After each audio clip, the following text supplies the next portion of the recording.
Fakultas Sains dan Teknologi Universitas Islam Negeri Araniri, Banda Aceh. Saya dari Letting 2017. Nah, di sini saya akan menjelaskan seminar dari Bapak atau Ibu yang mengenai tentang produk makanan pada rumput laut. Di sini yang dijelaskan oleh Bapak yaitu tentang anggur laut dan peluang pemanfaatannya. Nah, di sini anggur laut memiliki tiga macam rumput laut. Yang pertama itu ada klasifikasi rumput laut. Yang pertama ada Rhodophyta, Phaeophyta, dan Chlorophyta. Nah, masing-masing ketiga klasifikasi ini mempunyai ciri-ciri yang berbeda dan memiliki beberapa jenis yang banyak pada rumput laut. Nah, yang pertama saya akan membahas tentang Rhodophyta. Nah, di dalam Rhodophyta ini dia terdapat sebanyak 450 jenis rumput laut. Dan yang kedua itu ada Phaeophyta. Phaeophyta ini dia memiliki 135 jenis 135 jenis rumput laut. Kemudian Chlorophyta ini dia memiliki 200 jenis. Nah, biasanya Chlorophyta ini dia lebih condong berwarna hijau rumput lautnya.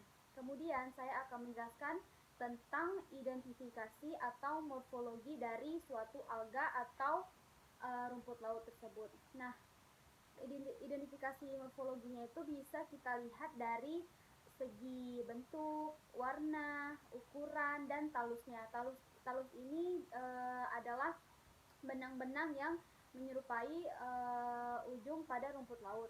Nah, kemudian kita bisa membedakannya dengan cara tipe pengembangannya. Kemudian ciri khas yang terlihat. Maksudnya itu ciri khas yang terlihat yaitu kita bisa mengenali ciri-cirinya dari luar. Kemudian ada analisis molekulernya. Nah, yang pertama ciri-ciri molekulernya atau cara hidupnya dengan mengekstraksi DNA, kemudian aplikasi DNA atau PCR. Yang ketiga ada elektrosesif dan yang keempat ada sequencing. Nah, kemudian di sini ada jenis-jenis baru dari rumput laut. Nah, yang pertama itu ada Halimena sp, yang kedua ada Ulva sp, yang ketiga ada Caulerpa sp, dan lain-lain. Nah, biasanya jenis-jenis rumput laut yang baru ini dia tersebar di daerah seperti contohnya pada Provinsi Bali, Sumatera Selatan, Sumatera Barat, dan persebarannya di Kepulauan Jawa. Nah, di sini yang dibahas adalah biasanya tentang Caulerpa sp. Nah, kenapa kita memilih Caulerpa sp? Karena dia bentuknya yang unik seperti anggur laut. Kemudian rumput laut komersial ini biasanya rumput laut yang dibudidayakan manusia di daerahnya masing-masing. Maksudnya dia mempunyai ciri khas rumput laut yang ada di daerah. Nah, contohnya itu seperti Heurishima sp dan Capsicus spp. Nah, kemudian ada contohnya lagi Gracilia sp, Geledum sp, dan Sargassum sp dan Tursidina sp. Kemudian biasanya Glenidium sp dan Gracilia sp ini dia baru saja muncul setelah adanya tambak. Nah, biasanya Gracilia dan Glenidium ini dia terbentuknya rumput laut dari sisa-sisa tambak yang tidak dipakai lagi atau melekat di tambak itu. Biasanya Gracilacium sp ini dia warnanya seperti putih kekuningan yang menempel dan bisa juga untuk bahan pembuatan agar seperti Nutrijel dan lain-lain. Terus ada rumput laut plastik maksudnya, itu juga ada dikonsumsi. Setelah itu ada 4 jenis rumput laut Caulerpa. Ini jenis-jenis anggur lautnya itu ada Colerva sp, itu dalam bahasa Latin sendiri. Kemudian ada anggur laut, itu bahasa Indonesia. Terus Seagrape itu bahasa dari Eropa. Green caviar itu biasanya dari bahasa Amerika dan Eropa. Lawi-lawi biasa disebut oleh daerah Sumatera Selatan. Latoh disebut dalam bahasa daerah Jawa, lato Filipina. Kemudian bulung boni itu dari bahasa Bali, dan yang terakhir itu ada lemi bodu, itu bahasa Jepang. Nah, jadi masing-masing negara maupun masing-masing daerah itu dia memiliki sebutan nama alga yang berbeda-beda. Kemudian di sini saya akan menjelaskan apa-apa saja identifikasi dari Colerpa, yaitu rumput laut anggur. Nah, identifikasi Colerpa ini dia biasanya genus Colerpa memiliki 170 spesies dengan 230 nama intraspesifik. Nah, kemudian Colerpa ini dia bersifat plastisis, morfologinya sangat besar. Kemudian dia identifikasi secara molekuler dibutuhkan untuk melengkapi suatu identifikasi spesies secara morfologinya. Kemudian saya akan menjelaskan pemateri dari pemateri kedua, yaitu Bu Nurhayati MSI pada tanggal 2 Juli 2020. Yang pertama itu ada disertifikasi produk olahan berbasis Colerpa. Nah, dia ini verifikasi produk pembuatan olahan ini dia biasanya dibuat dalam bentuk kerupuk, biskuit, masker, cheese, saus, daging nabati, dan bulir. Nah, dalam produk rumput laut ini biasanya dia paling banyak diproduk dari daerah Bali itu sendiri dalam bentuk selai ataupun dibuat menjadi teh. Nah, di sini saya akan menyambung yaitu tentang potensi Colerpa pada rumput laut. Nah, Colerpa ini merupakan salah satu jenis rumput laut hijau yang ketersediaannya melimpah secara alami di perairan Indonesia yang telah berhasil dibudidayakan. Contohnya seperti provinsi di Bali, Sumatera Selatan, dan lain-lainnya. Kemudian dia bersifat edible atau dapat dikonsumsi. Nah, bentuknya unik, menyerupai buah anggur, namun bulirnya kecil-kecil menyerupai seperti telur ikan. Kemudian rasa khasnya ini nih yang buat kita penasaran. Rasanya itu ada asinnya, ada gurihnya. Kemudian untuk jenis Colerpa ini biasanya dia agak-agak terasa pedas seperti kita memakan merica.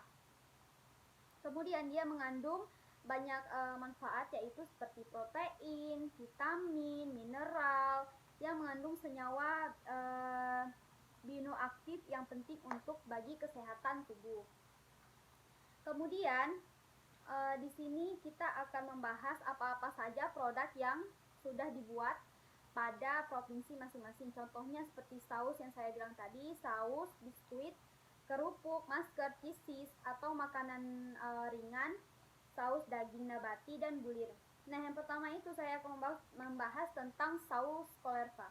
Nah, saus Colerpa ini dia bahannya ada sitrat Colerpa, cabai, bumbu, cengkeh, gula, garam, cuka, dan natrium benzoat.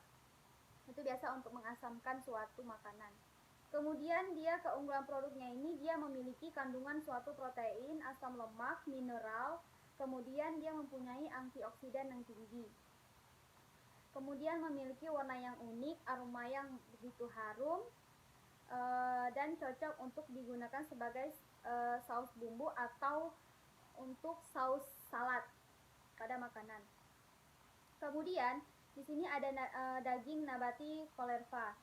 Jadi keunggulan produk dari daging nabati Colerpa ini dia menggunakan teknologi sederhana yang bisa di scale up atau mengandung protein serat yang banyak mengandung karoten atau kandungan lemaknya yang sangat rendah. Kemudian dia memiliki cita rasa yang gurih atau umami yang khas dan mampu bersaing dengan daging asli yang dijual di luar. Kemudian yang terakhir ada dapat menjadi substitusi sebagai makanan vegetarian. Nah, ini biasanya untuk orang-orang diet. Kemudian kolerva ini ternyata dia mempunyai keunikan, yaitu dia bisa dibuat mie kolerva. Nah, bahannya itu ada kolerva sendiri, yaitu rumput laut yang berwarna hijau seperti anggur. Kemudian tepung komposit mokal, tepung tapioka, dan tepung ubi jalar. Nah, itu saja bahan-bahannya. Kemudian unggulan produknya ini dia bebas dari gluten, indeks glikemik rendah, dan beraroma yang sangat gurih, sehingga kita yang memakannya aja enak gitu. Dapat ditawarkan sebagai pangan fungsional bagi penderita diabetes, kemudian obesitas. Kemudian di sini ada bulir kolerva. Nah, bulir kolerva ini biasanya dia bentuknya seperti boba yang ada di minuman. Nah, bulir kolerva ini merupakan bulir kolerva analog yang ukurannya diameternya serupa dengan bulir kolerva aslinya. Maksudnya tuh dia bahannya tuh ada bulir ini dia diambil sarinya aja, sari kolerva, kemudian dia dicampurkan oleh air, Na-alginat, dan laktat. Kemudian ada permen kolerva. Nih produknya. Nah, permen kolerva ini dia seringkali dianggap penyebab batuk konsumsi terlalu banyak. Kemudian permen kolerva ini dia mengandung serat pangan yang berfungsi untuk mencegah penyakit yang timbul akibat kekurangannya konsumsi serat seperti hipertensi, stroke, dan obesitas. Kemudian dia kolerva ini bisa dibuat garam karena rasanya yang asin. Dia produk garam kolerva ini merupakan hasil riset pada tahun 2019 silam. Nah, garam kolerva ini dia mengandung mineral Na, Mg, K, dan Ca. Garam kolerva ini dia akan kaya dengan mineral yang mampu menjaga keseimbangan elektrolit dalam tubuh sehingga dapat menjaga suatu keseimbangan fungsi tubuh. Kemudian penelitian yang dilakukan pada meneliti suatu produk atau pembuatan produk ini dia ada kita mencari metode dehidrasi yang cocok, kemudian mencari metode penyimpanan yang baik, kemudian mencari metode dehidrasi yang pas. Kemudian ada penanganan kolerva. Nah, penanganan kolerva ini dia biasanya dilihat langsung di perairan. Kita melihat habitat lingkungannya yang merupakan perairan yang berkarang. Dia karena kolerva ini dia melekat pada perkarangan. Kemudian kolerva siap dipanen. Kemudian pembersihan atau biasa disebut dengan sortasi. Kemudian adalah proses pengotoran. Nah, proses pengotoran ini biasanya kita membersihkan betul-betul atau mengangkat suatu kotoran seperti contohnya pada ada karang, pasir, siput laut. Kemudian dilakukan pencucian bersih di pabrik. Dan yang terakhir yaitu kolerva tersebut sudah bersih atau biasanya diinkubasi, kemudian dibuat suatu produk tersebut. Nah, di sini bisa dibuat dengan pengawetan kolerva juga, yaitu caranya hampir sama dengan penanganannya. Terus ada pengaruh bleachingnya. Nah, mungkin itu saja dari presentasi dari saya. Lebih dan kurang saya mohon maaf. Saya akhiri. Wassalamualaikum warahmatullahi wabarakatuh.